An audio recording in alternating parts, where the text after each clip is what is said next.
The wolves appeared on the third night of the blizzard, when the temperature plummeted to 20 below, and the wind howled like a wounded thing against my cabin windows. I was watching the ancient wood-burning stove struggle against the cold, nursing a mug of whiskey-laced tea between my palms, when something crashed against my front door. Not knocked. Crashed. I nearly scalded myself as hot liquid sloshed over my fingers. The sound came again, a heavy thud followed by what I could only describe as a whimper. Animal, not human. My first winter alone in my grandmother's abandoned cabin had already tested me in ways I never anticipated. The isolation, the crushing silence that sometimes felt loud enough to split my skull, the way darkness fell by 4 in the afternoon, stretching the nights into small eternities. But nothing had prepared me for this. I set down my mug with trembling hands and reached for the shotgun propped beside the door, Grandma Ellie's parting gift before cancer took her last summer. "The woods have teeth, Mariah," she told me, pressing the cold metal into my hands. "Remember what I taught you." The memory of her calloused fingers against mine sent a shiver down my spine that had nothing to do with the cold. Clutching the shotgun with sweaty palms, I approached the door. Another thud, weaker this time, followed by a sound so mournful it seemed to vibrate in my chest cavity. I reached for the small window beside the door, wiping away frost with my sleeve to peer outside. My breath caught. 3 wolves, their fur crusted with ice, huddled against my door. The largest, silver gray with eyes like polished amber, raised its head as if sensing my presence. Our gazes locked through the glass, and something impossible happened. It spoke. Not with words, not exactly. But in that moment of connection, I felt rather than heard. "Please. Help us. Let us in." I stumbled backward, my hip colliding painfully with the edge of the small entry table. The silver wolf's eyes, intelligent human, had shattered something fundamental in my understanding of the world. My grandmother's voice echoed in my head. "There are secrets in these mountains older than the trees, Mariah, things your city education can't explain." I'd always dismissed her stories as the superstitious ramblings of a woman who'd lived too long in isolation. Tales of shapeshifters and ancient pacts between humans and beasts seemed charming in the safety of daylight, over mugs of hot chocolate. Less so now, with 3 massive predators at my door, and that voice that wasn't a voice still resonating in my head. The smallest wolf collapsed then, its dark body crumpling into the snow. The silver one nudged it with its muzzle, then looked back at me with such naked desperation that my fingers moved to the door latch before my brain could object. "I must be insane," I whispered, the wooden floorboards creaking beneath my feet as I approached the door again. My grandmother's silver pendant burned cold against my breastbone, another inheritance, along with her cryptic words, "When the time comes, this will help you see the truth beneath the skin." I clutched it now, its familiar weight suddenly significant in ways I couldn't articulate. "If you're going to eat me," I said to the wolves beyond the door, "at least do it quickly." Wind and snow exploded into the cabin as I pulled the door open. The wolves didn't hesitate, slipping inside like shadows as I struggled to push the door closed against the gale. When I finally managed it, I turned to find them huddled by the stove, steam rising from their fur as ice began to melt. They didn't look like predators now. They looked desperate, afraid. The silver one, clearly the alpha, kept its amber eyes fixed on me, while the other 2 trembled violently, ice still clinging to their fur. The collapsed one, I noticed with alarm, was breathing in shallow, labored gasps. "What am I supposed to do?" I asked, still gripping the shotgun. "I'm not a vet." The silver wolf took a step toward me. I raised the gun instinctively. "We need to shift. Need warmth. Safety." That voice not voice again, sliding into my thoughts like a whisper. My hands shook on the shotgun. What does that mean? Shift? The wolf's eyes seemed to glow in the firelight. "You know, your blood knows. The pendant, your grandmother." My free hand flew to the silver pendant at my throat. This is insane. I'm hallucinating. Cabin fever or carbon monoxide or... The wolf took another step forward, and I stumbled back until I hit the wall. It stopped, seeming to understand my fear. "Please. Eden is dying. We can't shift until we're warm. We need blankets, hot water. Then you'll understand. Eden. A name. The wolf had given me a name for the fallen one. My eyes darted to the smallest wolf, whose breathing seemed more labored by the second. Blankets, I repeated numbly. Hot water. Moving like someone in a dream, I set down the shotgun and gathered every blanket I owned, along with the quilt from my bed, the one Grandma Ellie had stitched with symbols I'd always thought were merely decorative. The silver wolf watched me work, its gaze unnervingly intelligent, as I boiled water on the stove and filled hot water bottles. "This is all I have," I said, arranging the blankets near the stove. "I don't know what else to do." The silver wolf approached the pile, nudging the other two toward it. The collapsed one, Eden, barely moved. With gentle teeth, the silver one dragged Eden onto the thickest blanket, then looked at me expectantly. The pendant. "Hold it. It will protect you from what comes next." My fingers closed around the silver amulet, tracing the familiar pattern etched into its surface, a crescent moon encircling a wolf's head. How had I never seen it for what it was? What happened next defied everything I knew about reality. As the wolves began to warm, their bodies began to change. It started with the silver one, a rippling beneath the fur, bones shifting with sickening cracks. I pressed myself against the wall, unable to look away as fur receded. Limbs elongated, and the wolf's body contorted into something else entirely, into a man. Where the silver wolf had been, a naked man now crouched on my cabin floor, steam rising from his skin. His hair matched the wolf's coat, silver-streaked despite his apparent youth. And when he raised his head, those same amber eyes locked with mine. "Thank you," he said, his voice rough as if long unused. "You've saved our lives." I slid down the wall until I sat on the floor, my legs no longer able to support me. This isn't happening. The second wolf was changing now, transforming into a woman with coppery hair and freckled skin. She immediately turned to the third wolf, Eden, who remained in animal form, shivering violently despite the blankets. "She's too weak to shift on her own," the woman said, her voice tinged with an accent I couldn't place. "Liam, we need to help her." The silver-haired man, Liam, nodded grimly.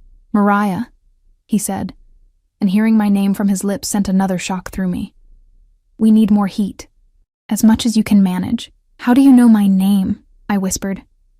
His amber eyes softened slightly. "Your grandmother spoke of you often. Ellie was our friend, our ally. She promised you would help us if the time came." "My grandmother. Of course." The pieces began falling into place. Her isolated lifestyle, her cryptic warnings, the symbols on her quilts, the pendant. "She never told me," I said, a current of betrayal running beneath my shock. "She never prepared me for this. She wanted to," the copper-haired woman said gently. "But there wasn't time. The hunters found her before she could explain everything." "Hunters?" My voice cracked. "What hunters?"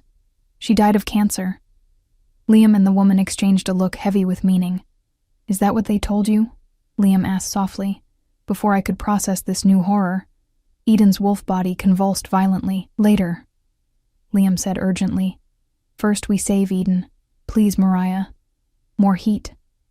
I moved automatically, stoking the fire to blazing and bringing every hot water bottle I could fill. As I worked, the two shifted werewolves, I couldn't believe I was even thinking that word, placed their hands on Eden's trembling form, murmuring words in a language that sounded ancient, primal.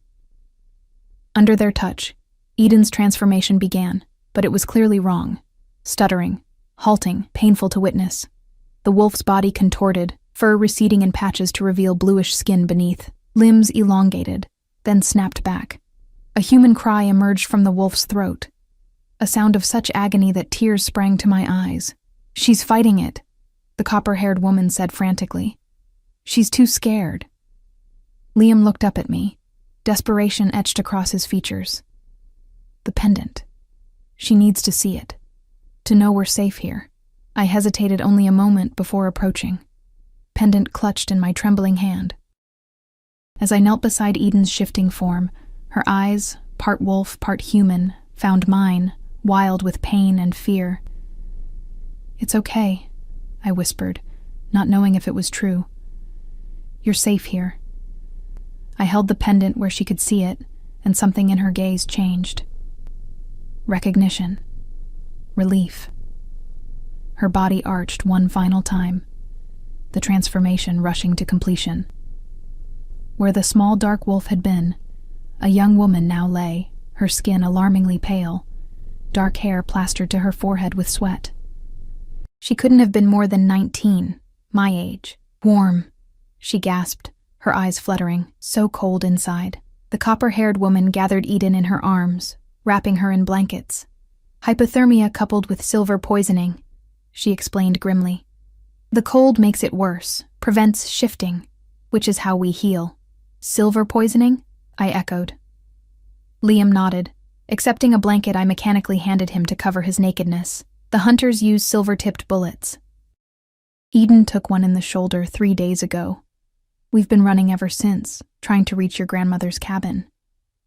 We didn't know she was gone until," his voice faltered, "until we saw you through the window." I sank into the nearest chair, my mind spinning. "Who are you people? Why were you looking for my grandmother? And who are these hunters?" "My name is Liam Blackwood," he said. "This is Nora, and Eden is my younger sister. We're the last of the northern pack." His eyes held mine steadily. "And the hunters are the same people who killed your grandmother, Mariah. They call themselves the Silver Order." "No," I shook my head violently. "No, that's not possible. I was with her when she died, in the hospital. Cancer." "Did you see her body?" Nora asked gently. "After?" The question hit me like a physical blow. I hadn't. There had been a closed casket at the funeral. At the insistence of the hospital, they'd said. Something about the aggressive treatments making viewing inadvisable. "They found her because of me," Liam said, self-loathing evident in his voice. "I came to her for help, just like now. I didn't know they were tracking me." Eden moaned softly, drawing our attention. Her breathing was shallow, her skin waxy. "The silver is still inside her," Nora said urgently. "We need to get it out or she'll die." "I have a first aid kit," I offered weakly, knowing it was inadequate even as I said it. "We need more than that," Liam said. "We need the box." "What box?" "Your grandmother kept a wooden box with our kind's healing herbs, spelled to protect them from decay, usually hidden beneath a floorboard." I stared at him. "The one with the moon carved on the lid? I found it last week when I was cleaning." Hope flared in Liam's eyes. "Where is it?" I retrieved it from beneath my bed. This box I'd assumed was just another of my grandmother's odd collections. Inside were dozens of small cloth bags, each labeled in her precise handwriting: Wolf's Bane, Moonflower, Bloodroot. "How did she know all this?" I whispered. Liam's expression softened. "She was what our kind calls a keeper. A human born with the ability to see us as we truly are, to help maintain the balance between our worlds. It runs in bloodlines, like yours." The pendant seemed to pulse against my skin as his words sank in.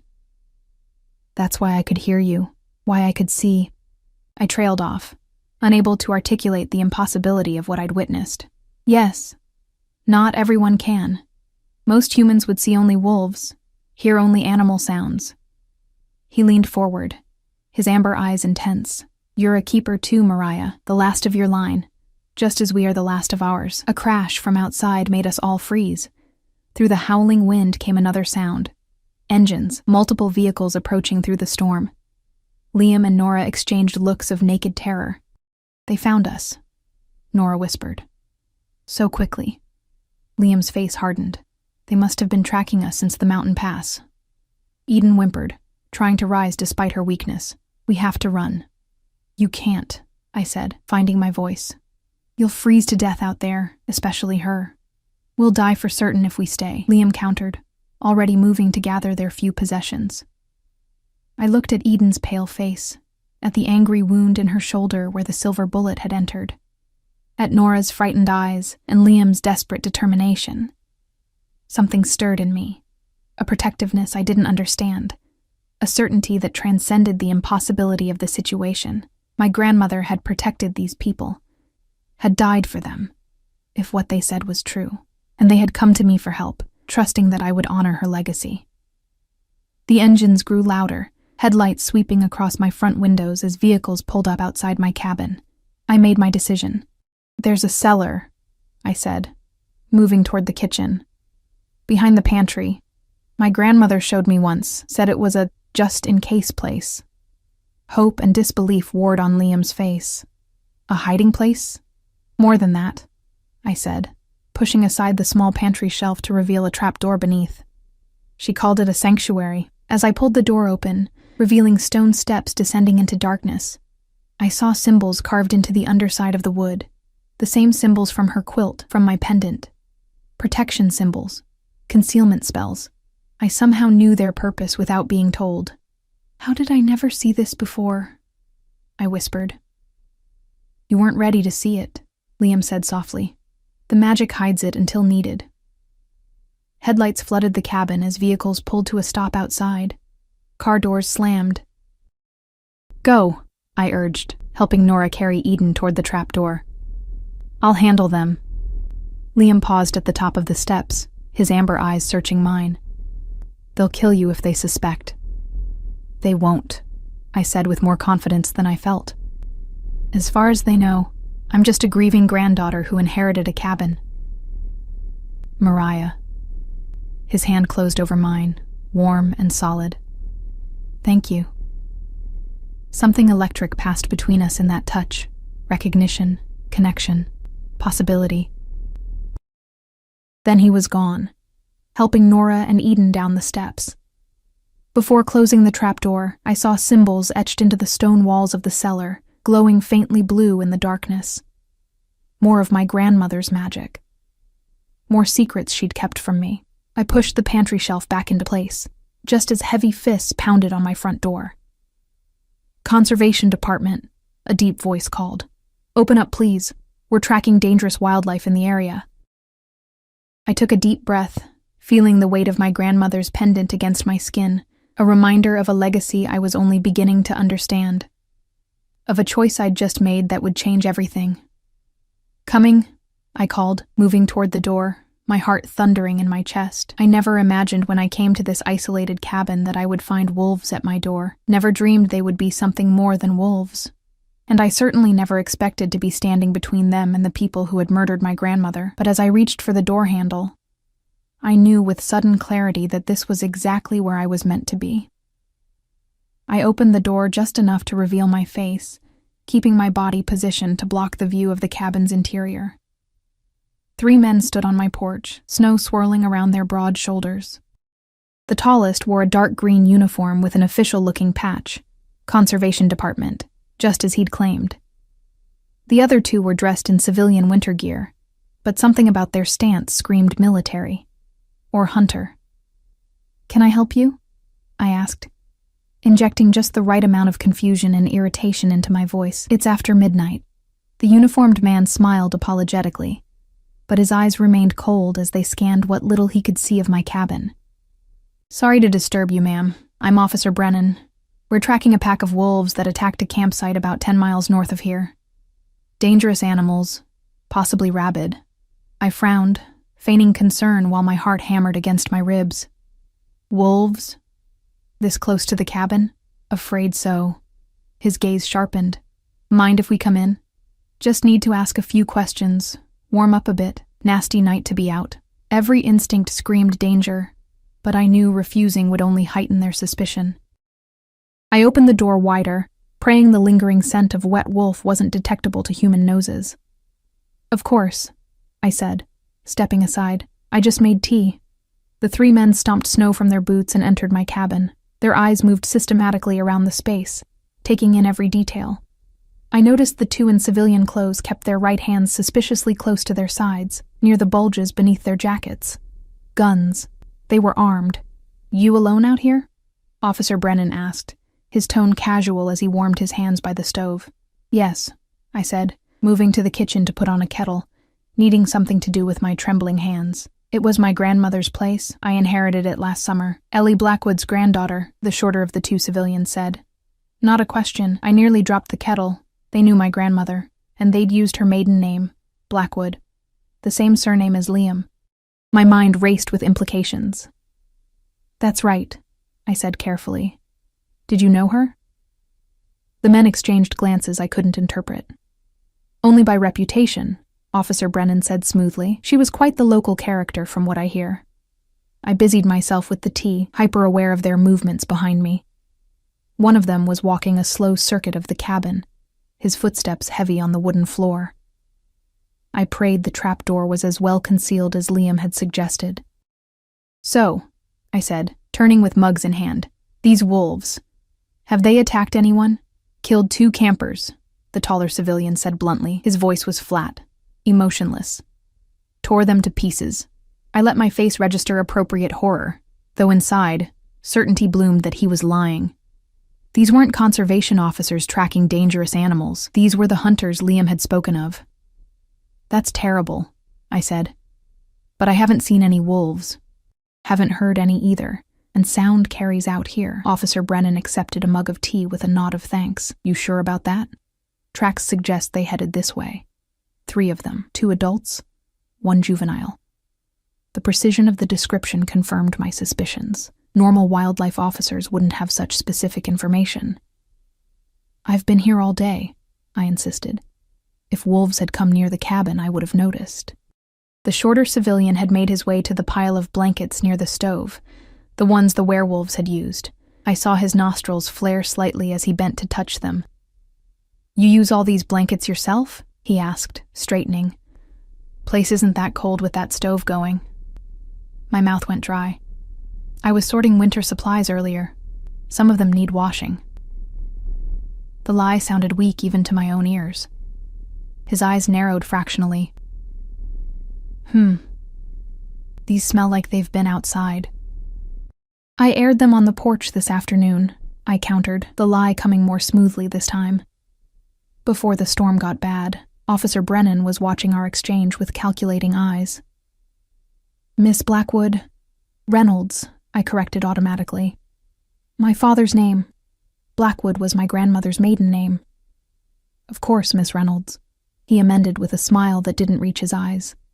May I ask what brings a young woman like yourself to such an isolated location? Most people your age prefer civilization. Cell service. Netflix. It was a fair question. One I'd asked myself many times since arriving. But now it felt loaded, probing for weaknesses. I needed space after Grandma Ellie died, I said, offering a truth that would sound plausible. And I'm working on my thesis, another truth, though I hadn't written a word since arriving. The isolation helps me focus. Thesis on what? The taller civilian asked. Folklore and cultural anthropology, I said, specifically, how isolated communities develop unique mythologies to explain natural phenomena. I nearly bit my tongue as the words left my mouth.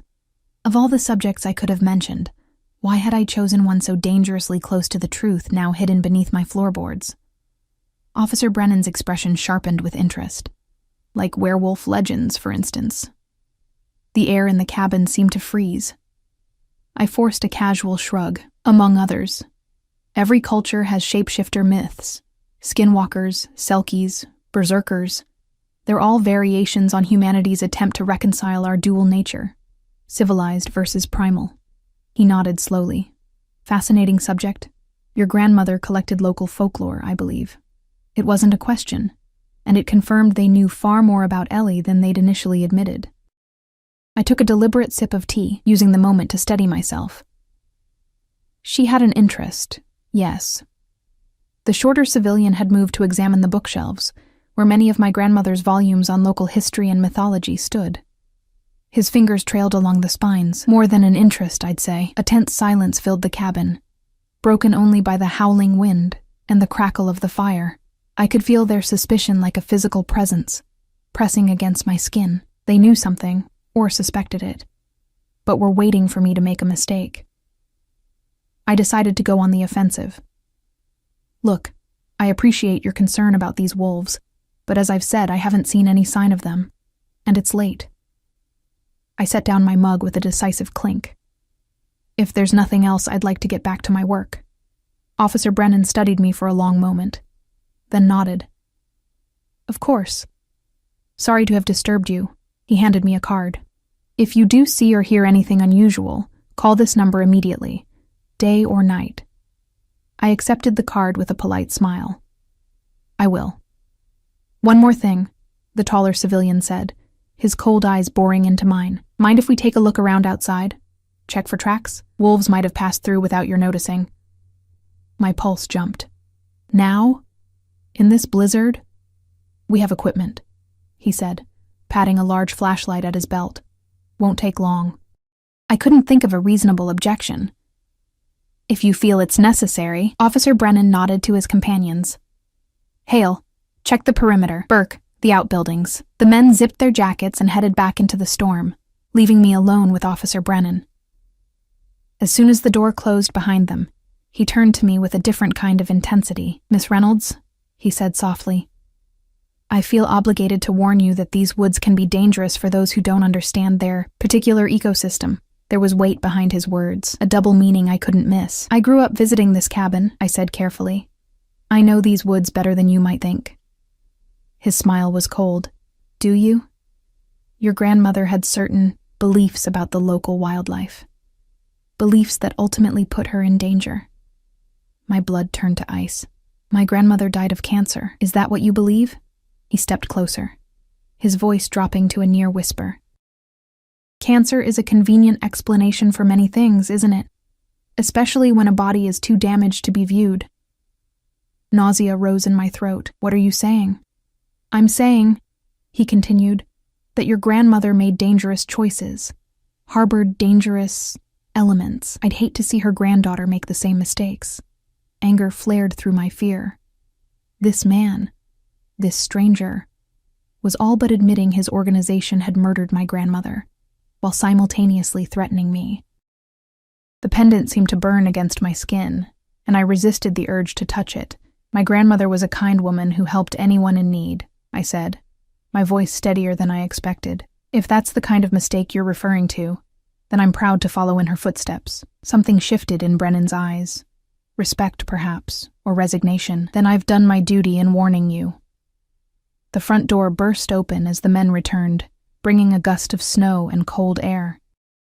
The one called Burke immediately approached Brennan. Tracks around back, he said in a low voice. 3 sets, heading straight to the cabin. None leading away. Brennan's gaze returned to me, all pretense of friendliness gone. Care to explain that, Miss Reynolds? My mind raced. There are deer that come right up to the porch sometimes.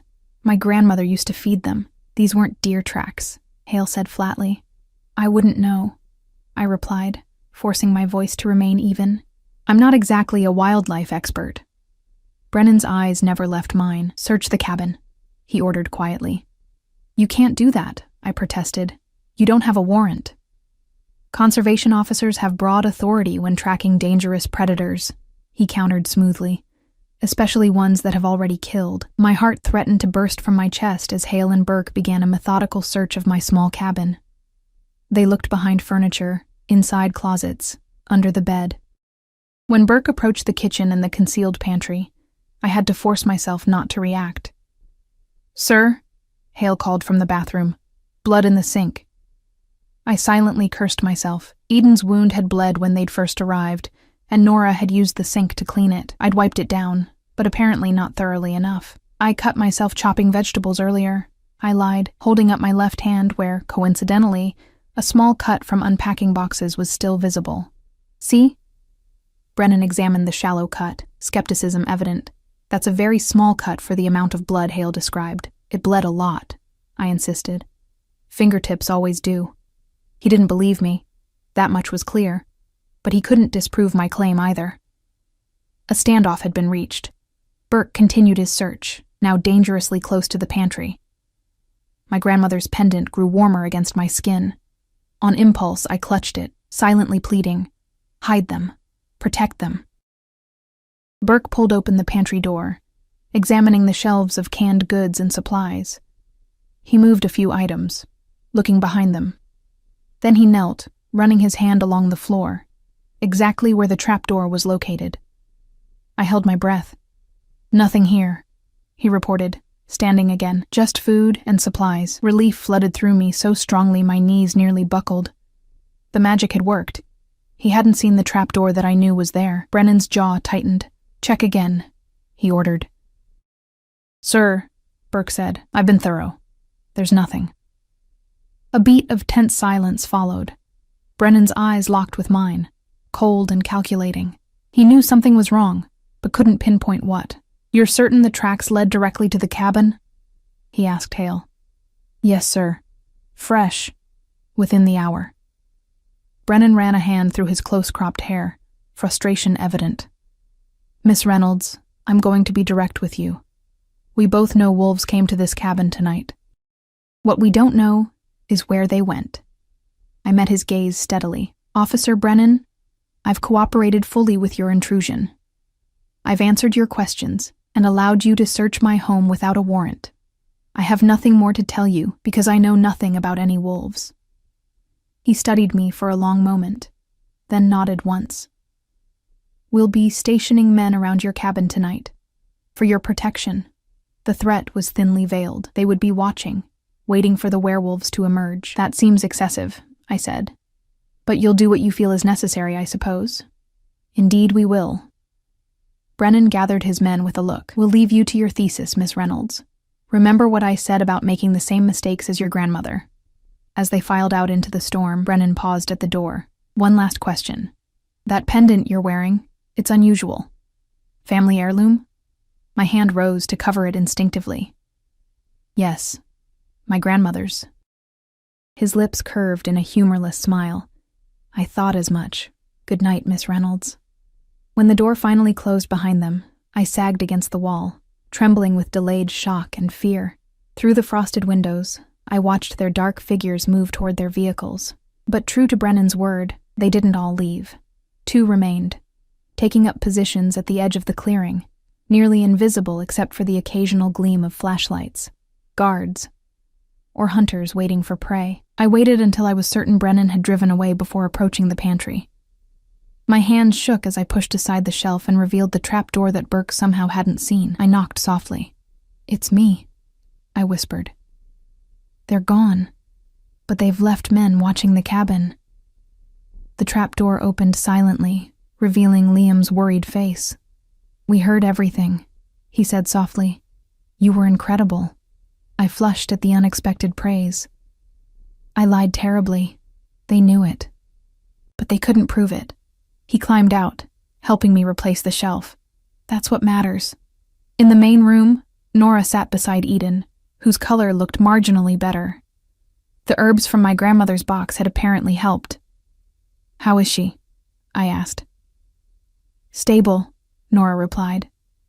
But the silver is still in her system. We need to remove the bullet fragments to fully heal her. We can't stay here, Liam said grimly. They'll bring reinforcements by morning. More men, more equipment. Maybe silver detectors. Silver detectors? I echoed. Technology specifically designed to locate our kind, he explained. Or anything containing silver that might harm us, like that bullet in Eden's shoulder. I glanced anxiously toward the windows, where I could still make out the distant figures of the watchers. You can't leave tonight. They'll see you. We have no choice, Liam insisted. Every hour we remain puts you in more danger. They already suspect me, I argued. If you disappear from a surrounded cabin, they'll know for certain I helped you. Liam ran a hand through his silver-streaked hair, frustration evident. What do you suggest? We can't exactly stroll out the front door. I thought of my grandmother, of all she must have known, all she'd tried to protect, of the magic that had hidden the trapdoor from Burke's searching hands. The cellar, I said slowly. Did you explore it fully? Liam and Nora exchanged glances. There was a tunnel, Nora admitted, but it was collapsed about 20 feet in, probably years ago. Hope flared in my chest. Show me. Back in the cellar, they led me to a narrow archway partially obscured by fallen stones. Beyond it, a dark tunnel stretched into the earth, ending in a jumble of rocks and dirt that blocked the passage. See? Liam said. No way through. I approached the blockage, my grandmother's pendant warm against my skin. Something told me to look closer, to really see. I touched the pendant, focusing on the barrier before me. For a moment, nothing happened.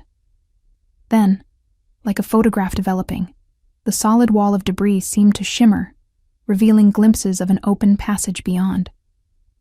"It's not real," I breathed. "It's an illusion, like the trapdoor." Liam stared in disbelief. A concealment spell? But I should have sensed that. Not if it was keyed to keep her blood, Nora said quietly.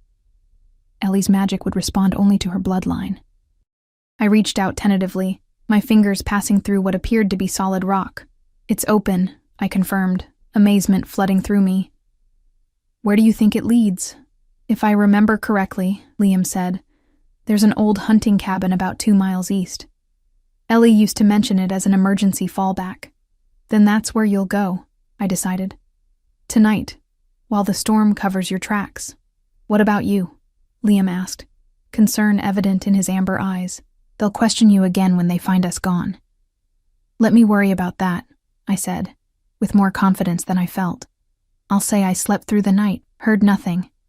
They searched the cabin. They know there was nowhere for wolves to hide."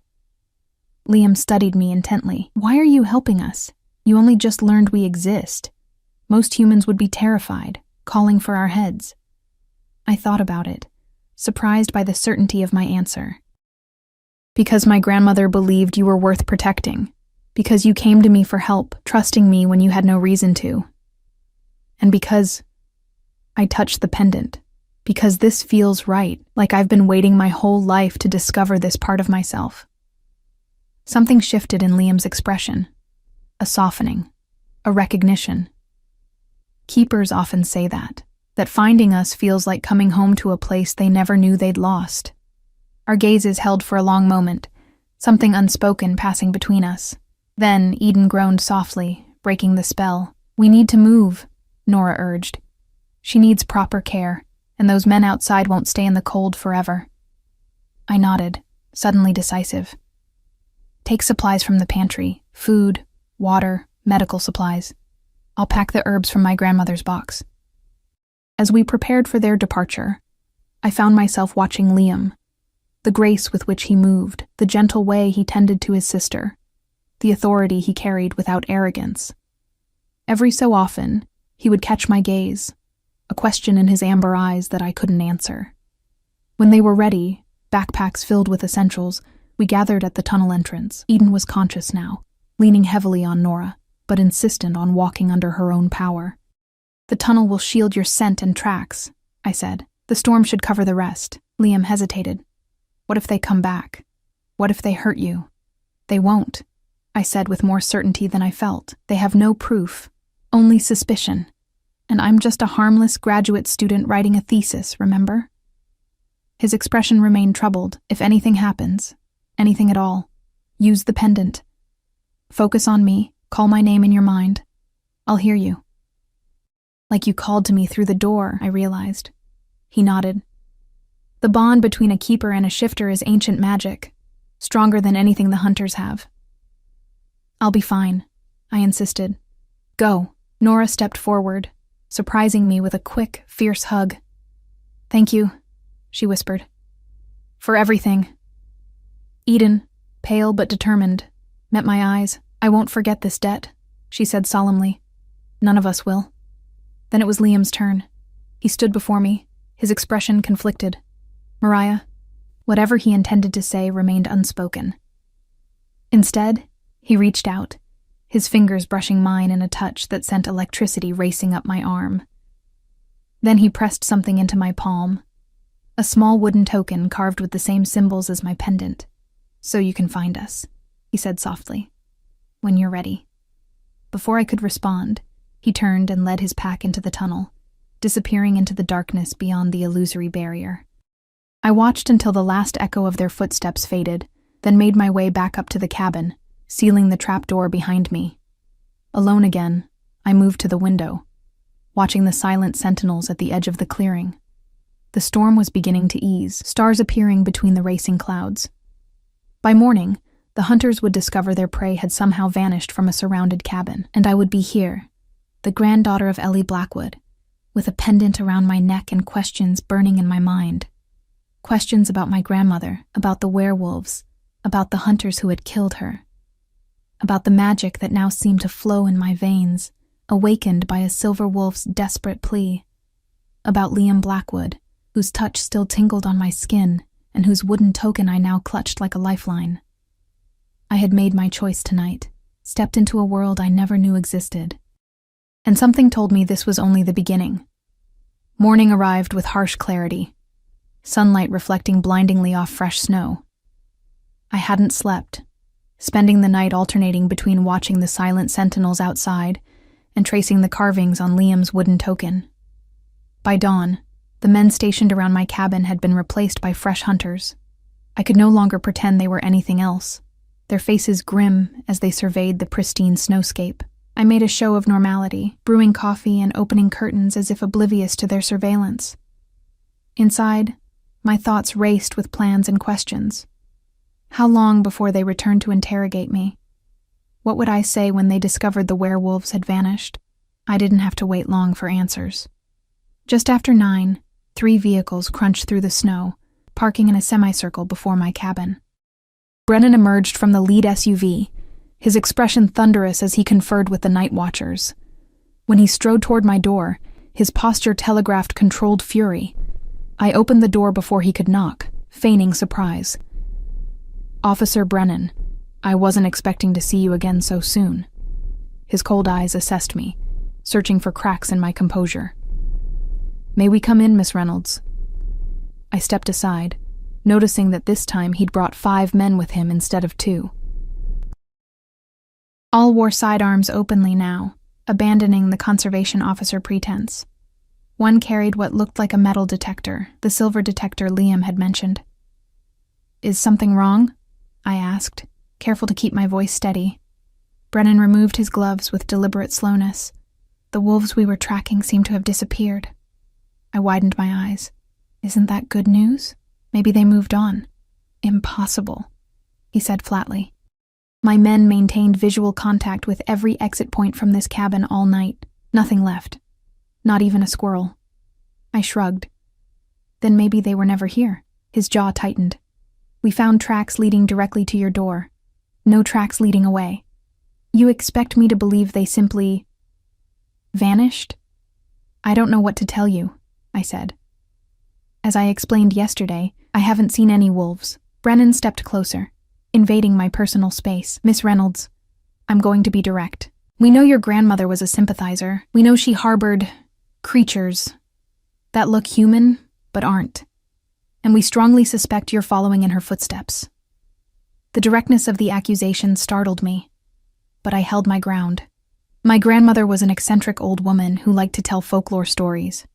As for me, I'm a graduate student writing a thesis on cultural mythology. Whatever you think is happening here is a product of your imagination. His eyes narrowed. "Peters," he barked without looking away from me. "Scan the cabin." The man with the silver detector moved forward, powering up his device. It emitted a soft, pulsing hum as he began a methodical sweep of my living room. "This is ridiculous," I protested. "You have no right." "We have every right," Brennan cut in. "Under the Supernatural Threat Containment Act of 1967, I blinked in genuine surprise. "The what?" A thin smile stretched his lips. "Not something they teach in history class, is it? After the Yellowstone incident, the government quietly established protocols for dealing with anomalous entities. My organization enforces those protocols." "You're insane," I said, my heart pounding despite my outward calm. "There's no such thing as—" "Save it," he interrupted. "We both know what was in this cabin last night. What I want to know is where they went." The detector's hum grew louder as Peters approached the bathroom. He paused, the machine emitting a series of rapid beeps. "Got something," he called. Brennan's eyes gleamed with triumph. He brushed past me, following Peters into the small bathroom. I trailed behind, stomach knotting with dread. Peters held the detector over the sink drain. The machine beeped frantically. "Silver residue," Peters confirmed. "Recent. From the bullet in the young female's shoulder," another man suggested. "They must have tried to remove it." Brennan turned to me, his expression cold. "Care to explain why there's silver in your drain, Miss Reynolds? Silver consistent with our specialized ammunition?" My mind raced. I needed a plausible explanation. And fast. "My jewelry," I said, touching my grandmother's pendant. I cleaned it yesterday. It's silver. Brennan's eyes dropped to the pendant. May I see that? Every instinct screamed to refuse, but I knew that would only confirm his suspicions. With reluctant fingers, I unclasped the chain and handed it over. He examined it carefully, his thumb tracing the wolf and crescent moon design. Interesting symbolism, he murmured. Familiar, too. It was my grandmother's, I said, fighting to keep my voice steady. A family heirloom. He turned it over, revealing more tiny symbols etched into the back, symbols I hadn't noticed before. His expression hardened. Do you know what these markings mean, Miss Reynolds? I shook my head. Decorative elements, I assumed. They're protection runes, he said flatly. Ancient magic, used by keepers to shield their pets from detection. He looked up, his eyes boring into mine. Are you aware of what your grandmother was? What you are? A chill ran through me at his words. He knew everything. About keepers, about the magic, about my heritage. Yet I couldn't admit it, couldn't give him the confirmation he sought. I have no idea what you're talking about, I said. My grandmother was a retired librarian. I'm a graduate student. Whatever fantasy you've constructed around my family is your problem, not mine. Brennan studied me for a long moment, then gestured to his men. Search everything, every inch. Look for hidden spaces, concealed doors, anything unusual. As they spread through my cabin, I fought to maintain my composure. The trapdoor was protected by my grandmother's magic. Burke hadn't seen it yesterday, but would the spell hold against a more thorough search? Against men who knew exactly what they were looking for? Peters continued scanning with his detector, moving methodically through the cabin. When he reached the kitchen, my pulse quickened. The pantry, the trapdoor.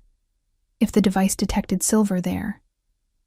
But as he swept the pantry, the detector remained silent. Relief flooded through me, only to freeze when I realized what it meant. The magic was working. The same magic that flowed in my blood, that had concealed the tunnel last night. The magic of a keeper. After 30 tense minutes, the search ended with nothing to show for their efforts. Brennan's frustration was palpable, as his men reported finding no hidden compartments, no secret passages, nothing to explain where 3 wolves had disappeared to. Impossible, he muttered, pacing my small living room. They were here. The tracks, the blood, the silver residue. They couldn't just vanish. I said nothing, waiting. Let him struggle with the impossibility of it. Finally, he stopped before me, his expression calculating. You know what I think, Miss Reynolds? I think you're exactly like your grandmother. I think you have abilities you don't fully understand yet. I think you help those creatures escape, even if you can't explain how you did it. I met his gaze steadily. What I understand is that you've invaded my home twice in 24 hours, based on some delusional theory about werewolves and magic. I've cooperated out of respect for your badge, but my patience is wearing thin. Werewolves, he repeated, seizing on the word. Interesting choice of term. I don't recall mentioning werewolves specifically. I silently cursed my slip. You said creatures that look human but aren't. What else would you be implying? His eyes narrowed fractionally, indeed. He handed back my pendant with obvious reluctance. We'll be watching you, Miss Reynolds, day and night. If those creatures contact you, if they return, we'll know. Wonderful, I said dryly. I've always wanted stalkers with government backing. His lips twitched, almost a smile. You have your grandmother's spirit. She was just as defiant, right to the end.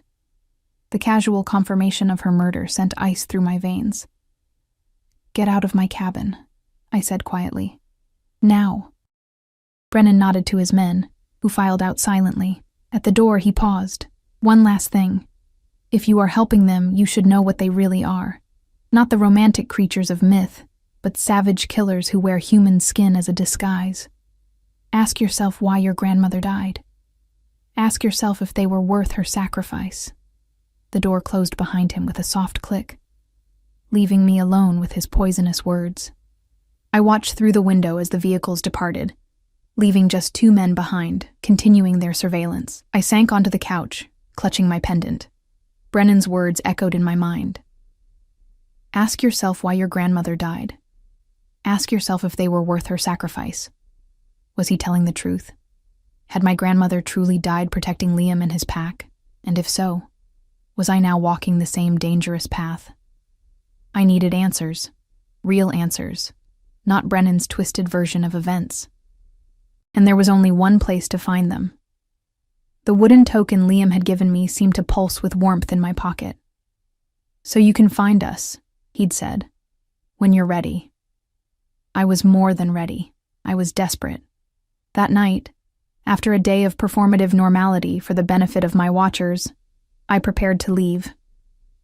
I packed a small backpack with essentials: food, water, warm clothes, my grandmother's box of herbs.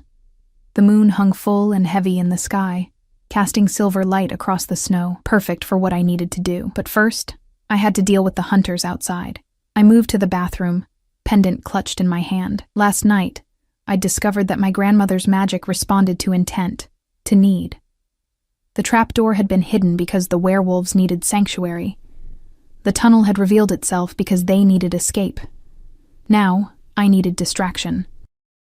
Closing my eyes, I focused on the pendant, picturing wolves running through the forest far to the west, away from the hunting cabin where Liam and his pack had fled. Show them what they expect to see, I thought.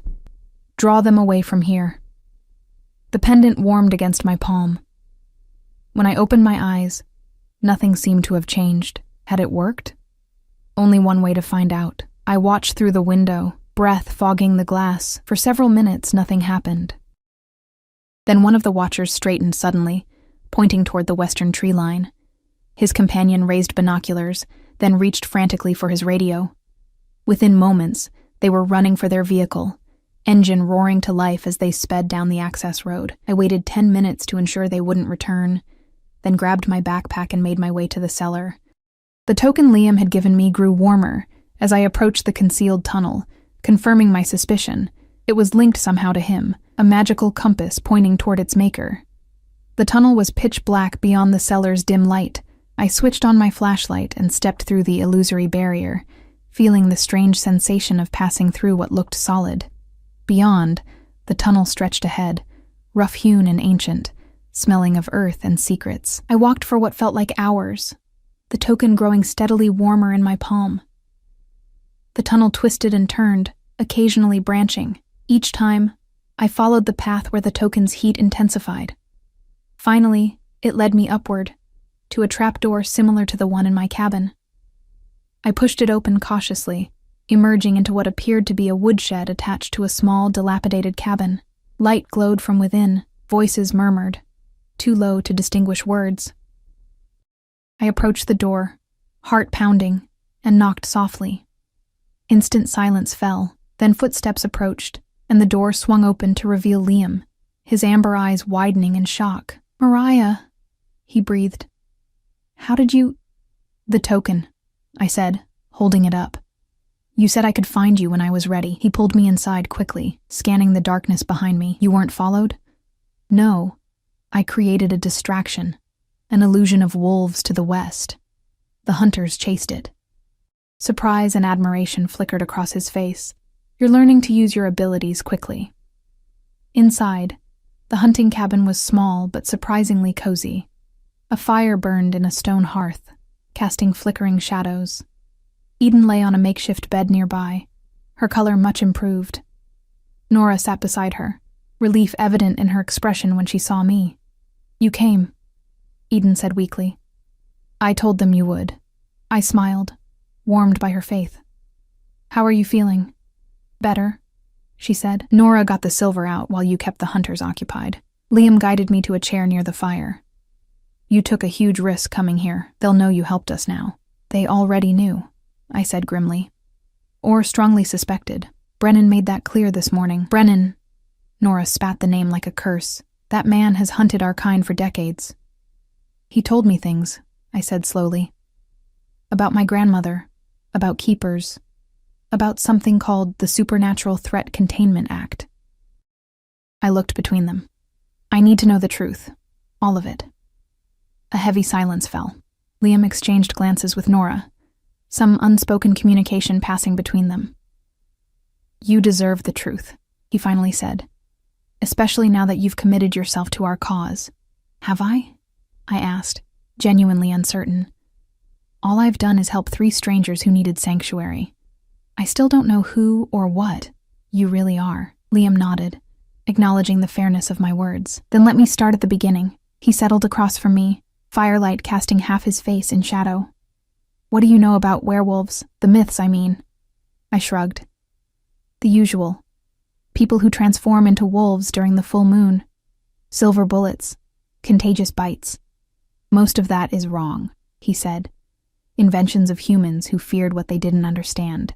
He leaned forward, his amber eyes intense. "We are Lupus sapiens, a separate species that evolved alongside humans, with the ability to shift between forms. We don't spread our nature through bites.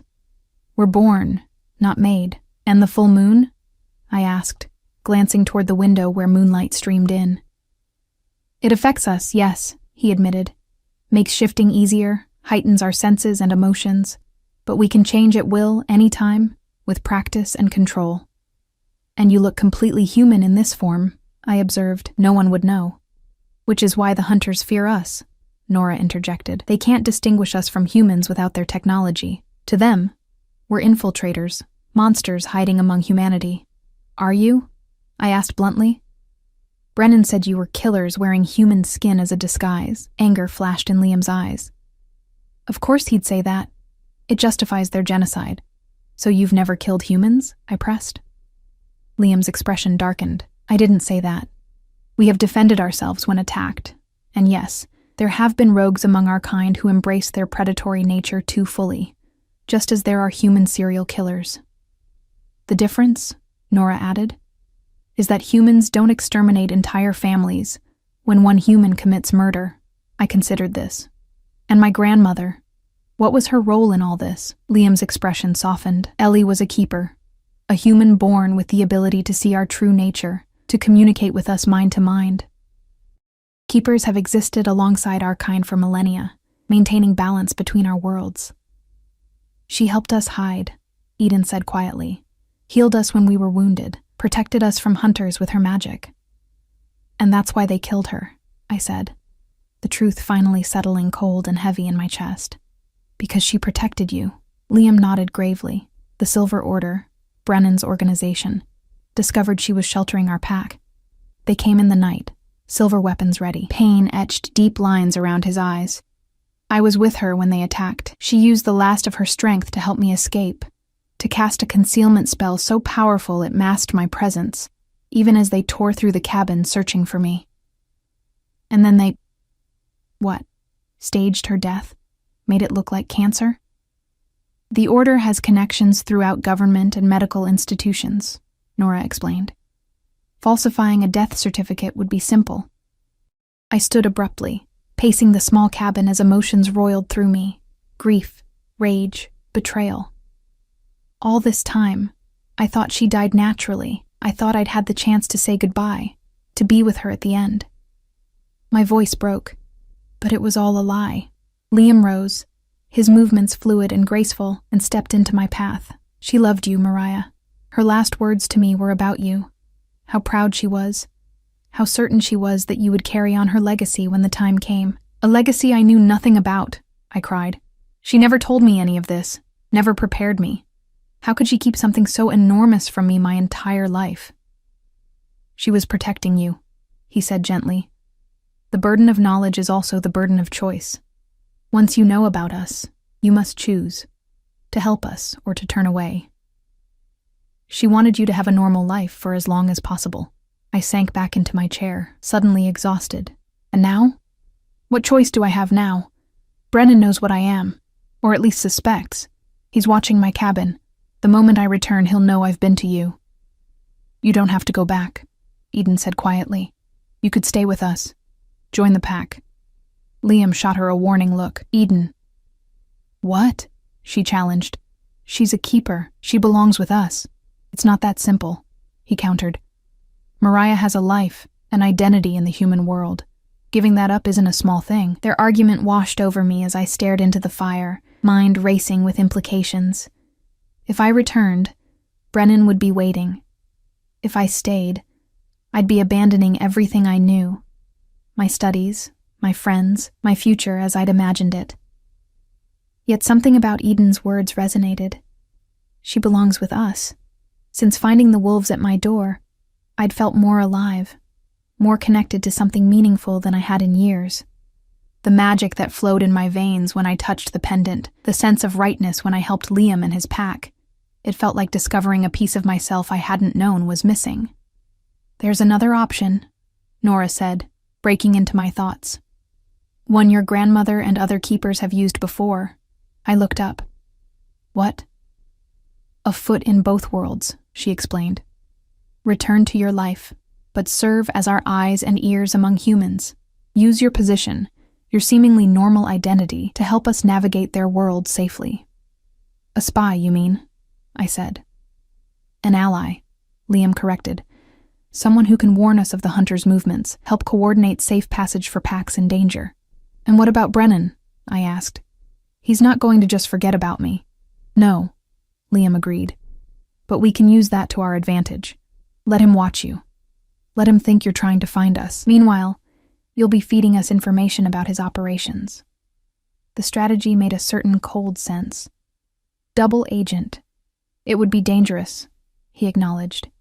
If they ever discovered the truth, they'd kill me. I finished bluntly. Like they killed my grandmother. A heavy silence fell. Eden pushed herself up on her elbows, her young face suddenly fierce. "We wouldn't let that happen. We protect our own." "Am I your own?" I asked. The question directed primarily at Liam. "You barely know me." His amber eyes held mine steadily. "You're a keeper. The last of your bloodline, as we are the last of our pack. That creates a bond neither of us can ignore." He hesitated, then added softly, "And there's something more between us, Mariah. Something I can't explain yet, but I think you feel it too." Heat crept up my neck at his words, because he was right. From the moment our eyes had met through the frosted glass, I'd felt a connection to him that transcended rational explanation. Something primal, instinctive. A recognition that went soul-deep. "If I agree to this," I said carefully, "I need to know everything. No more secrets.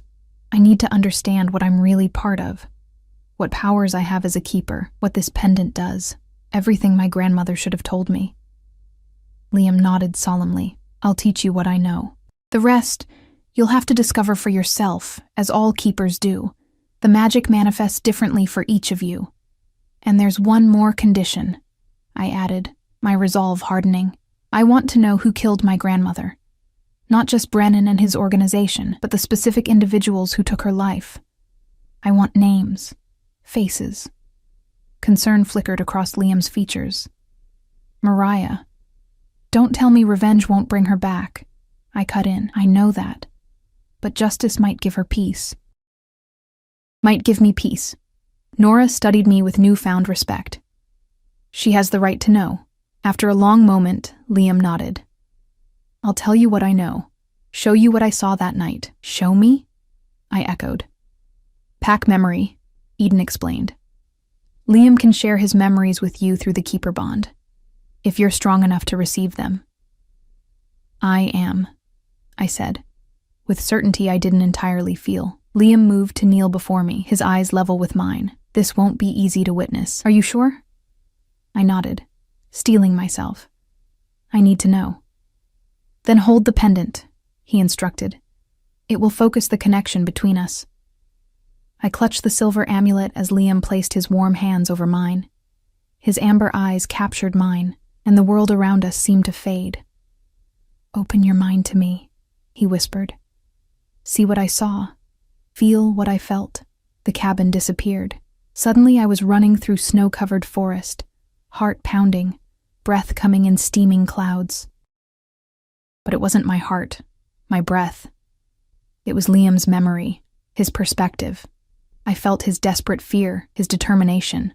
Heard the sounds of pursuit behind. Men crashing through undergrowth, dogs baying. The scent of gunpowder and silver stung my nostrils. Then a small cabin appeared ahead, not my grandmother's place, but somewhere else. Liam burst through the door. "Ellie!" his voice called. They found us. The order. My grandmother turned from her work at the table, her face, so much healthier and stronger than in my last memories of her, registering alarm. How many? She asked, already moving to gather items from shelves. At least 10, Liam's voice replied, armed with silver. They killed Mara and Thomas. Grief flickered across my grandmother's face. The pups? Safe for now. Nora has them in the tunnels. Ellie nodded sharply. Good. We need to. Headlights swept across the windows. Too late. Go, she commanded, pressing something into Liam's hands.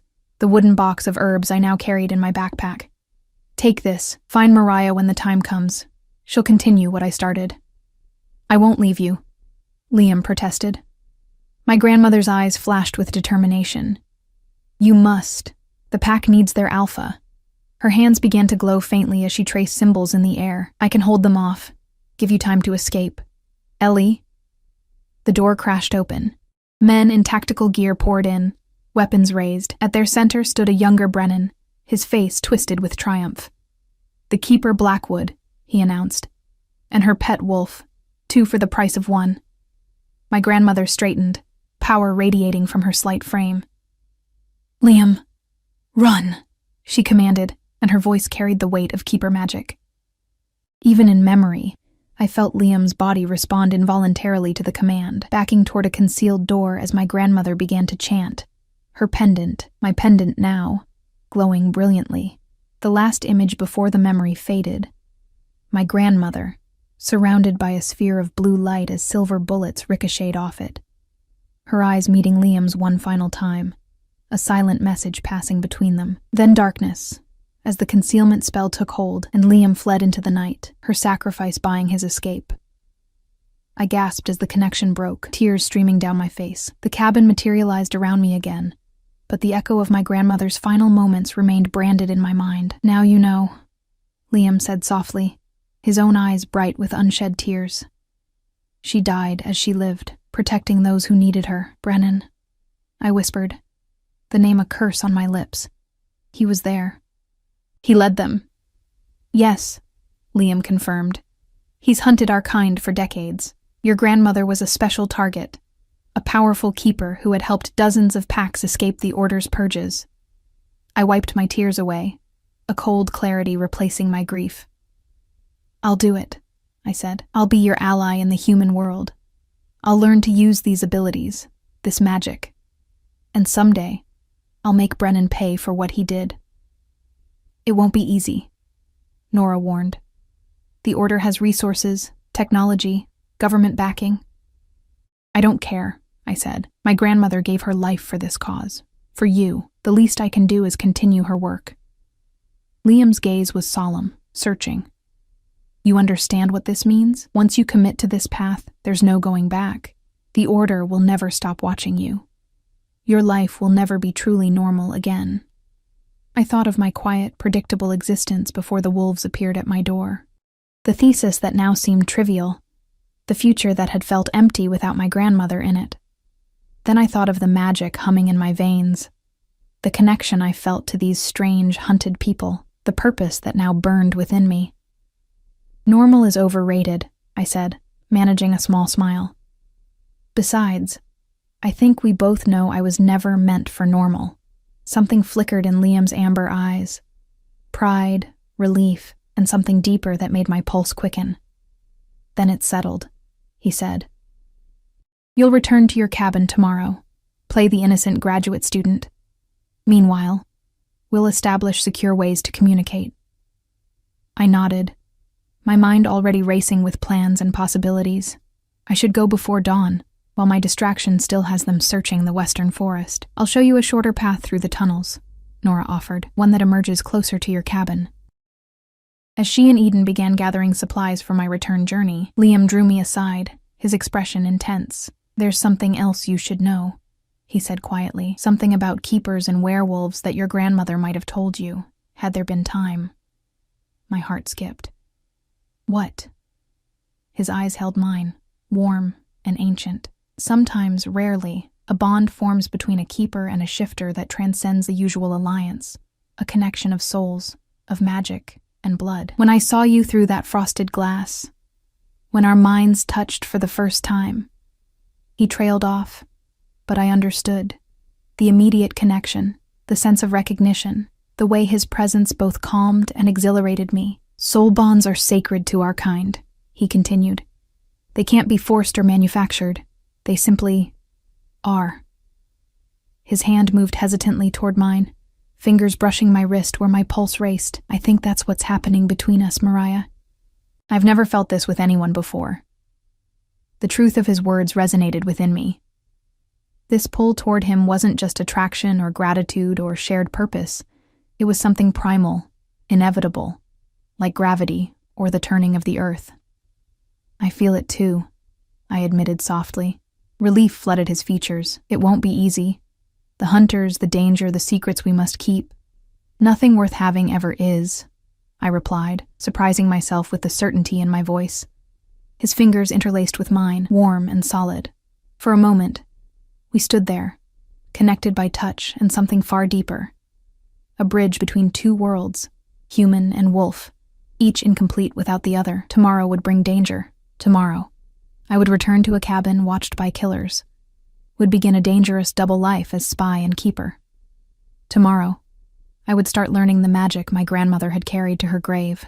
But tonight, in this moment, I felt a sense of belonging I'd never known before, as if after a lifetime of searching, I'd finally found my way home. The journey back through the tunnels passed in contemplative silence. Nora led the way, her footsteps sure in the darkness, while I followed, mind churning with everything I'd learned. Occasionally my fingers would drift to the pendant at my throat or to Liam's wooden token in my pocket. Tangible connections to this new reality I'd stepped into. Before we'd parted, Liam had pressed his forehead against mine in what I now understood was a gesture of deep significance among his kind, the sharing of breath, of essence. "Call for me if you need me," he'd whispered. "No matter the distance, I'll hear you." The tunnel Nora chose emerged, as promised, much closer to my cabin, beneath a fallen oak whose hollow trunk concealed the exit. Dawn was just breaking as we surfaced, the forest painted in watercolor hues of pink and gold. "This is as far as I go," Nora said, scanning our surroundings with preternatural awareness. "The hunters may have returned by now." I nodded, suddenly reluctant to leave the safety of her company. "When will I see you again?" A smile softened her freckled face. "Sooner than you might think. We have ways of moving undetected." She clasped my hand briefly. "You're not alone in this, Mariah. Remember that." With that, she slipped back into the tunnel, pulling the concealed door shut behind her. Magic shimmered briefly as the entrance sealed itself, invisible once more to anyone who didn't know to look for it. I took a steadying breath and began the half-mile walk back to my cabin, rehearsing my story. I'd risen early for a walk, I would say. Needed fresh air after the stress of yesterday's interrogation. Nothing suspicious about that. As the cabin came into view, my steps faltered. 2 black SUVs were parked outside, and men in tactical gear patrolled the perimeter. My distraction hadn't worked as well as I'd hoped, or they'd called in reinforcements. Too late to turn back. One of the men had already spotted me, speaking urgently into his radio. I forced myself to keep walking at a steady pace, adjusting my backpack strap with deliberate casualness. Brennan emerged from my cabin as I approached, his face a mask of controlled fury. "Out for an early hike, Miss Reynolds?" I feigned surprise at his presence. "Officer Brennan, this is becoming a habit. Where have you been?" he demanded, ignoring my attempt at lightness. "Walking," I said, gesturing to the forest around us. Clearing my head after yesterday's excitement, his cold eyes assessed my backpack. "With supplies?" "Water, snacks, first aid kit," I replied. "Basic hiking essentials. My grandmother taught me never to enter the woods unprepared." "Your grandmother taught you many things, it seems," he said, voice dripping with suspicion. "May I see what's in the bag?" I hesitated, then shrugged and handed it over. I'd been careful to pack nothing incriminating. The herb box and Liam's token were safely hidden in the inner pockets of my coat. Brennan rifled through the contents, finding exactly what I'd claimed. Water bottles, energy bars, A basic first aid kit. His frustration was evident as he thrust the bag back at me. Interesting timing for a hike, he remarked. Especially given that 3 hours ago, my men reported wolf sightings in the western sector. I raised my eyebrows. And you think I had something to do with that? I was asleep at the time. Were you? His gaze was penetrating. No one saw you in the cabin when they checked. You were spying through my windows. I injected outrage into my voice. That's illegal surveillance. We had cause for concern, he countered smoothly. The safety of a young woman alone in wolf territory. How thoughtful, I said dryly. For your information, I sleep in the loft. The windows don't provide a view of it.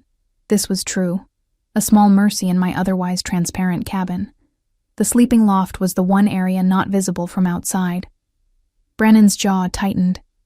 Miss Reynolds, I'm going to be blunt. We know you're helping them. We don't yet know how they escaped, but we know you facilitated it. Them?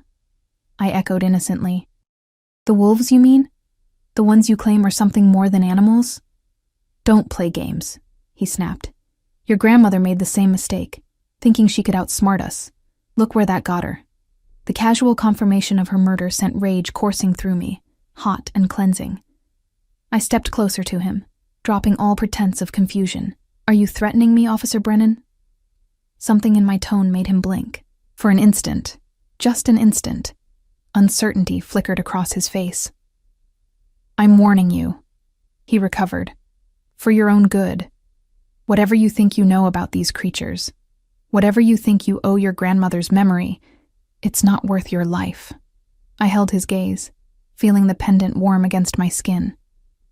Thank you for your concern. Now, unless you have a warrant for my arrest, I'd like to go inside my home. A tense silence stretched between us. Then, abruptly, he stepped aside. We'll be watching, Miss Reynolds, day and night. I'd expect nothing less, I replied coolly, climbing the steps to my porch. At the door, I paused, unable to resist a parting shot. You know what my grandmother used to say about people who spent their lives hunting monsters, Officer Brennan? His eyes narrowed. What? That they should be careful not to become monsters themselves. I smiled thinly. Have a nice day. Inside, I leaned against the closed door, heart pounding as adrenaline coursed through me. What had I done? Challenging Brennan so openly was dangerous, perhaps reckless, yet it had felt right, necessary even. If I was to be a double agent, I couldn't appear too compliant, too easily cowed. Through the window, I watched Brennan confer with his men. Several minutes later, they loaded into their vehicles and departed, all except two, who took up positions in the tree line. My watchers, as promised. The game had begun. Over the next 3 weeks, I settled into a strange new routine. By day, I played the role of diligent graduate student, visibly working on my thesis, taking regular walks, making trips into the small town for supplies, always watched, always followed at a discreet distance. By night, I explored my abilities as a keeper. It began with small experiments, using the pendant to sense the presence of my watchers, to hear their murmured conversations from impossible distances. I discovered I could create minor illusions, like the false wolves I'd conjured that first night. With practice, the illusions grew more substantial, more convincing. I found my grandmother's journals hidden beneath a loose floorboard in the loft. Dozens of them, spanning decades, detailing her experiences as a keeper. Her elegant handwriting guided me through meditation techniques to strengthen my abilities, recipes for herbal preparations that enhanced perception and protection. And most importantly, the journals contained maps, intricate diagrams of tunnel systems running beneath the mountains, connecting various safe houses and sanctuary points. My grandmother had spent years creating this underground railroad for werewolves fleeing persecution. True to Nora's word, I was not alone in my efforts. Messages began to appear, a symbol etched into frost on my window, a pattern of stones on my porch, once even a small origami wolf left on my doorstep, while my watchers were momentarily distracted. Each was a communication from Liam or his pack, using codes detailed in my grandmother's journals, information about hunter movements, warnings about new silver detection technology, updates on Eden's recovery. And with each message, My connection to Liam seemed to strengthen. Sometimes at night, as I drifted toward sleep, I could almost feel his presence, a warmth at the edges of my consciousness, a whispered touch against my thoughts. I'm here. We're safe. Be careful. I learned to respond, projecting my thoughts along the tenuous bond between us. It was like exercising a muscle I never knew I had, painful at first, then gradually easier, more natural. My watchers maintained their surveillance, but as days passed with nothing suspicious to report, their vigilance began to wane. Shifts grew longer, attention less focused. I documented their patterns meticulously, feeding the information back to Liam through our coded communications. Then, on the 23rd night, everything changed. I was awakened by the pendant burning hot against my skin, a warning. Instinctively, I reached for the connection to Liam, finding it vibrating with urgency. Mariah. Danger. The order is moving against us. Fully alert now, I slipped from bed and moved to the window. Unusual activity at the tree line, my regular watchers joined by new figures, all in tactical gear. Vehicle headlights approached in the distance, moving without lights. What's happening? I projected the thought toward Liam. They found another pack, captured one of them. Under torture, he revealed the location of several safe houses, including the hunting cabin. Horror washed through me. Are you safe? For now. We've relocated to the eastern tunnels, but the Order is mobilizing on a scale I haven't seen in years. Mass extermination campaign. I watched more vehicles arrive, disgorging armed men who gathered at the edge of the clearing for what appeared to be a briefing. Among them, Brennan's distinctive silhouette was unmistakable. They're gathering here, I informed Liam. At least 20 men, heavily armed. Can you get closer? Hear what they're planning? I bit my lip, considering. The pendant could amplify my hearing, but I would need to be closer. Much closer. I'll try, I decided. Give me a few minutes. Moving silently, I dressed in dark clothing and slipped downstairs. The cabin's rear exit, a small mudroom door seldom used and not visible from the hunter's position, would be my best option. I clutched the pendant, focusing my intent. Hide me from their eyes, make me a shadow among shadows. The familiar warmth spread through my fingers as the magic activated. I couldn't turn invisible. Keeper magic didn't work that way, but I could blur perception, make myself easier to overlook. Easing the door open, I slipped into the night. The air was crisp with early autumn chill. The forest floor carpeted with fallen leaves that threatened to crunch beneath my careful steps. I moved in a wide arc, approaching the gathered hunters from behind, using trees and undergrowth for cover. When I was as close as I dared get, perhaps 30 yards from where Brennan addressed his men, I pressed myself against a broad oak trunk and clutched the pendant again. Let me hear their words, carry their voices to me. The night sounds shifted, background noise fading as Brennan's voice suddenly became clear, as if he stood beside me. Largest operation we've undertaken in a decade, he was saying. Intelligence suggests at least 3 packs converging in this region, using an underground network of tunnels and safe houses established by the Blackwood Keeper. Murmurs rippled through the assembled men. Our primary target remains the northern pack, led by Liam Blackwood. A photograph was held up. Liam in human form, his silver-streaked hair and amber eyes unmistakable even in the grainy image. He's evaded us for years, but tonight that ends. What about the granddaughter? Someone asked. The new keeper? Brennan's voice hardened. Mariah Reynolds is a person of interest, but not our primary concern tonight. Surveillance suggests she's still feeling her way into her abilities, not an immediate threat. I almost smiled at the underestimation. We move in synchronized teams, Brennan continued, unfolding a map. Alpha Team will secure these 3 tunnel entrances. Beta Team will sweep the eastern ridge where we've detected thermal signatures consistent with shapeshifters. Gamma Team remains here to monitor the Keeper and prevent interference. My heart sank. They had thermal imaging technology, a serious threat to werewolves trying to hide, and they knew about the eastern tunnels where Liam had relocated his pack. Sir, a young hunter raised his hand. The new executive order authorizes lethal force for all confirmed shapeshifters. Does that include minors? A chill ran through me as I awaited Brennan's answer. The order is clear, he said coldly. Any shapeshifter capable of transformation is a threat to human security, and is to be eliminated.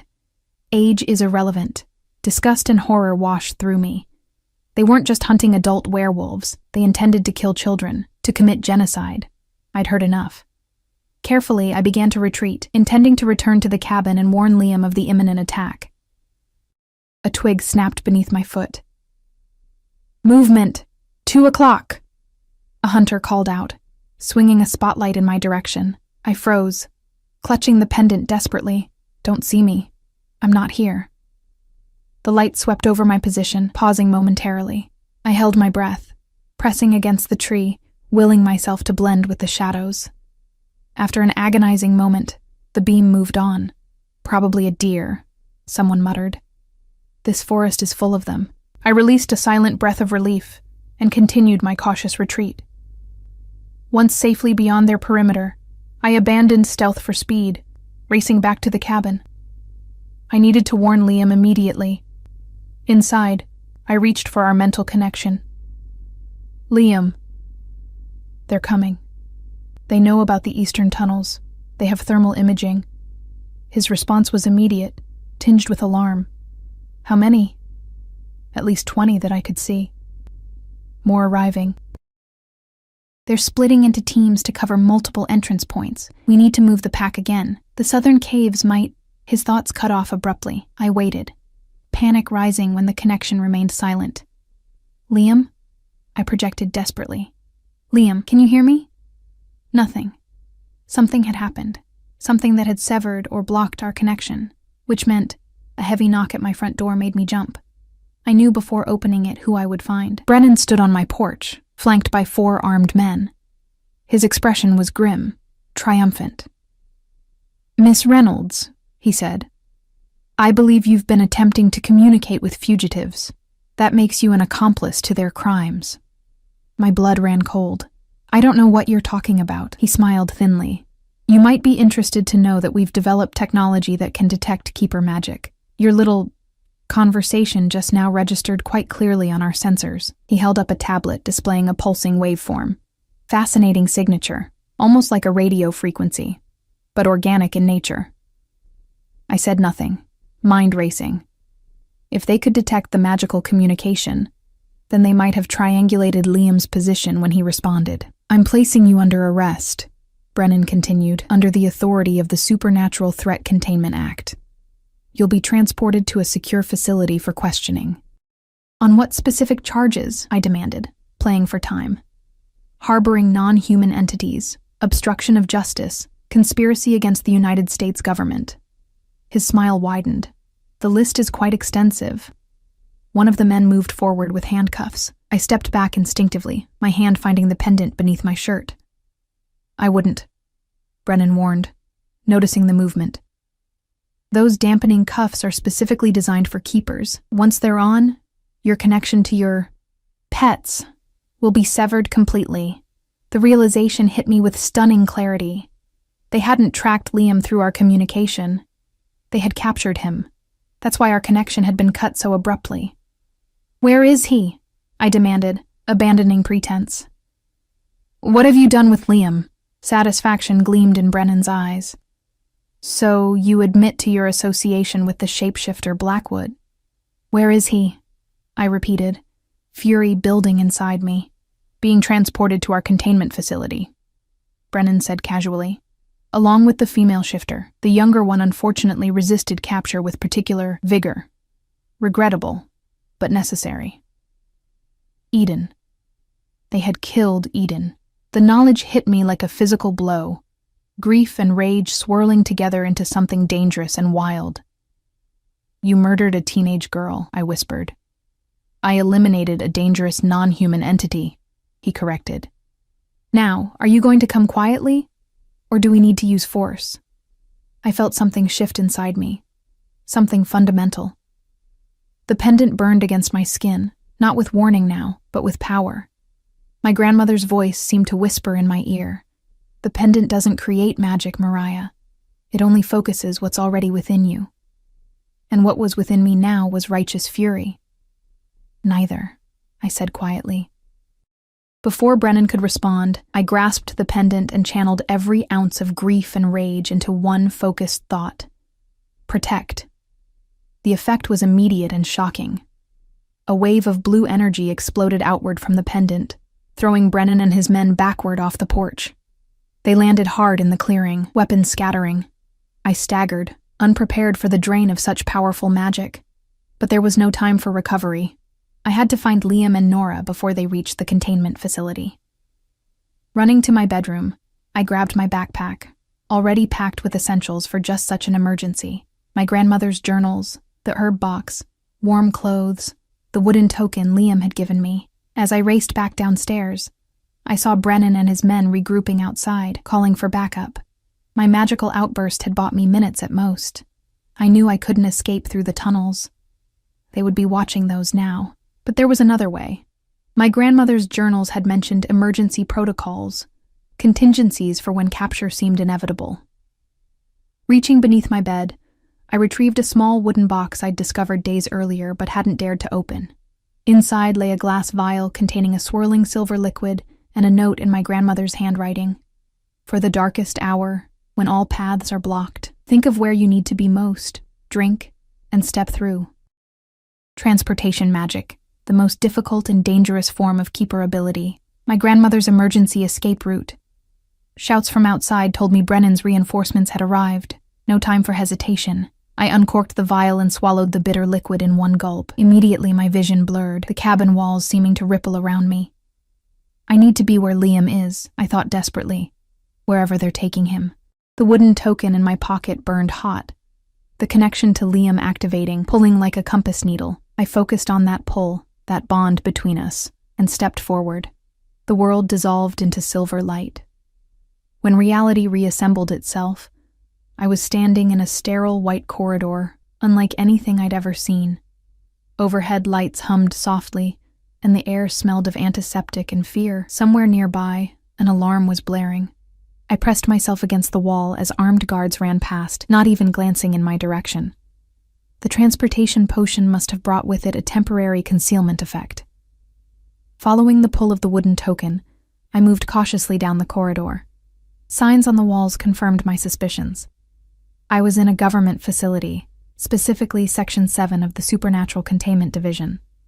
The token led me to a heavy metal door marked Holding Cell 12A. A small observation window revealed Liam inside, strapped to a metal table, silver restraints binding his wrists and ankles.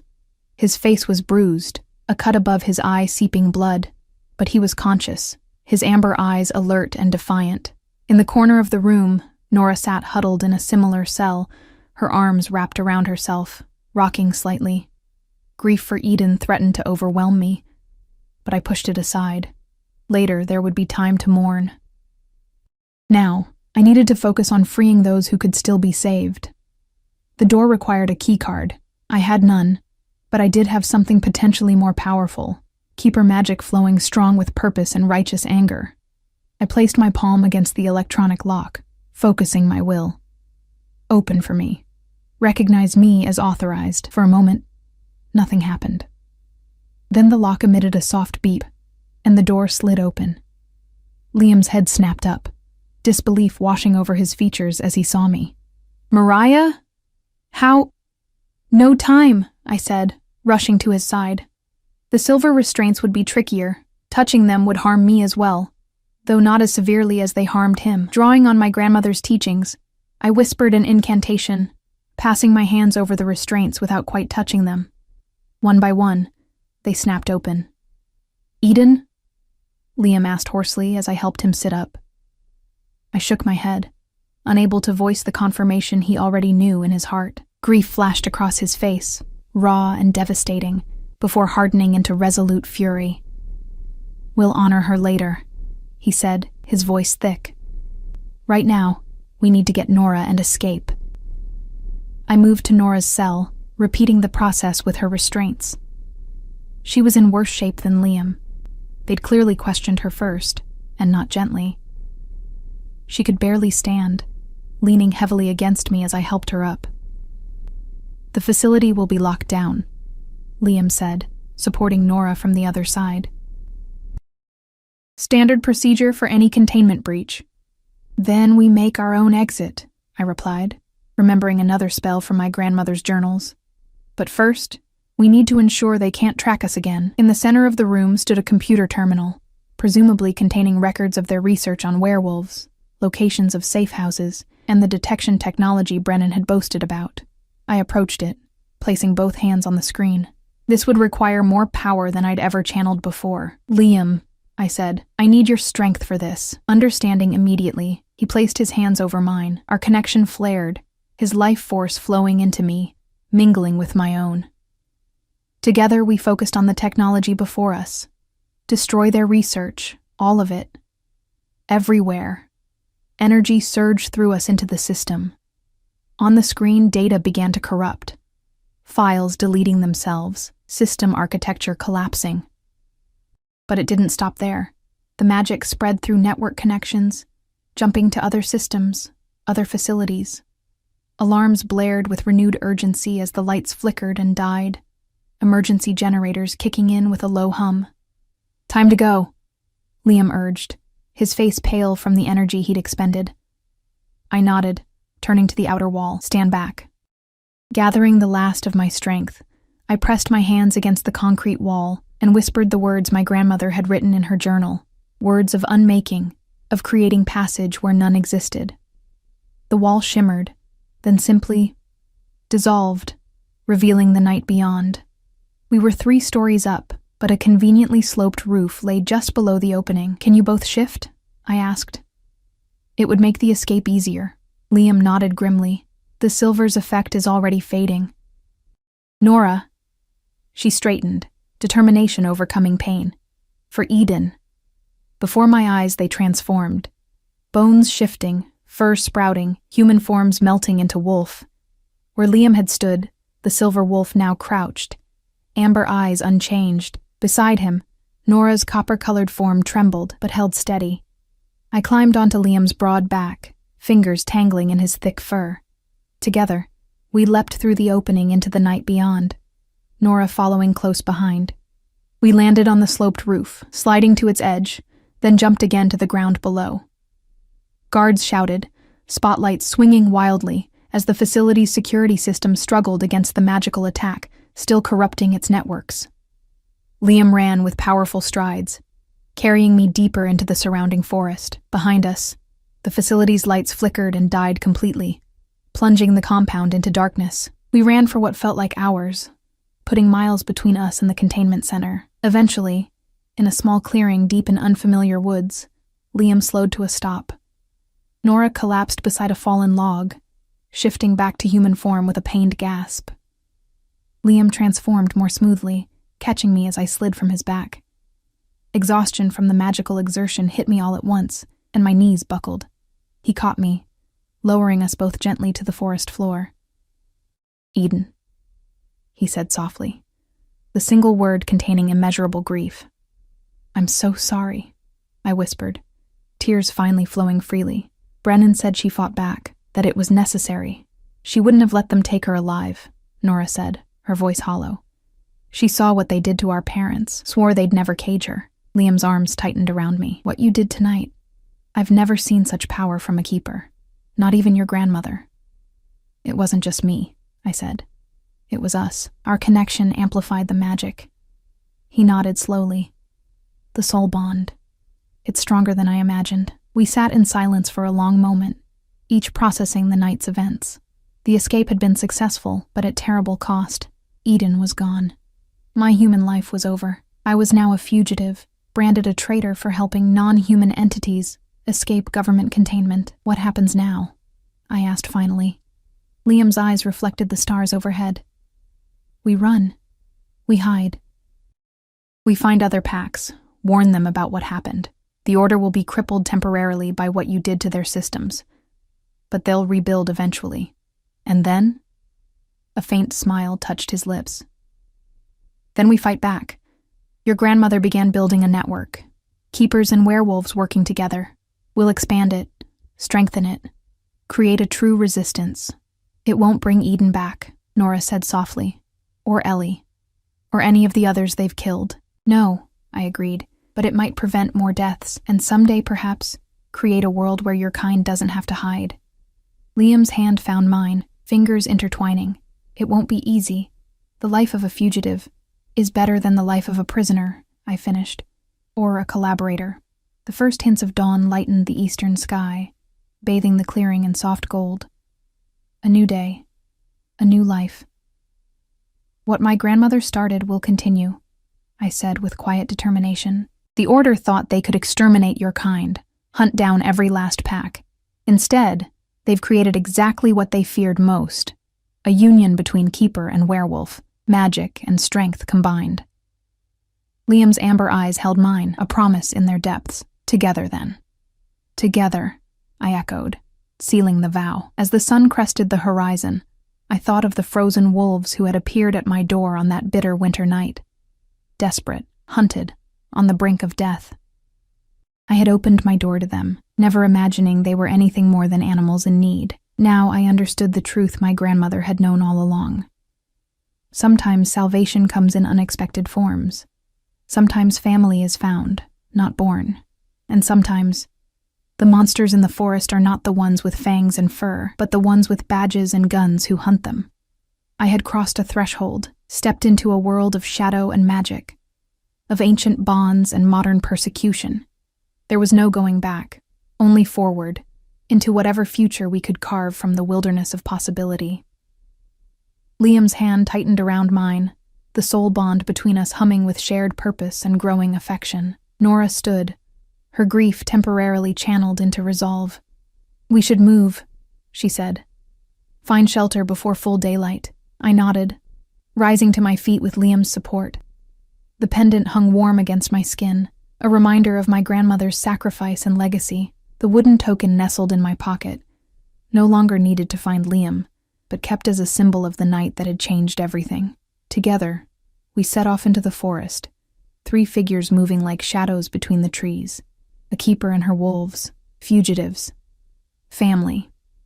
Behind us, Eden's memory would forever burn bright, a flame to light our way through whatever darkness lay ahead. And somewhere, I hoped, my grandmother was watching, knowing her work continued in ways she could never have imagined when she placed her silver pendant around my neck and whispered her final truth.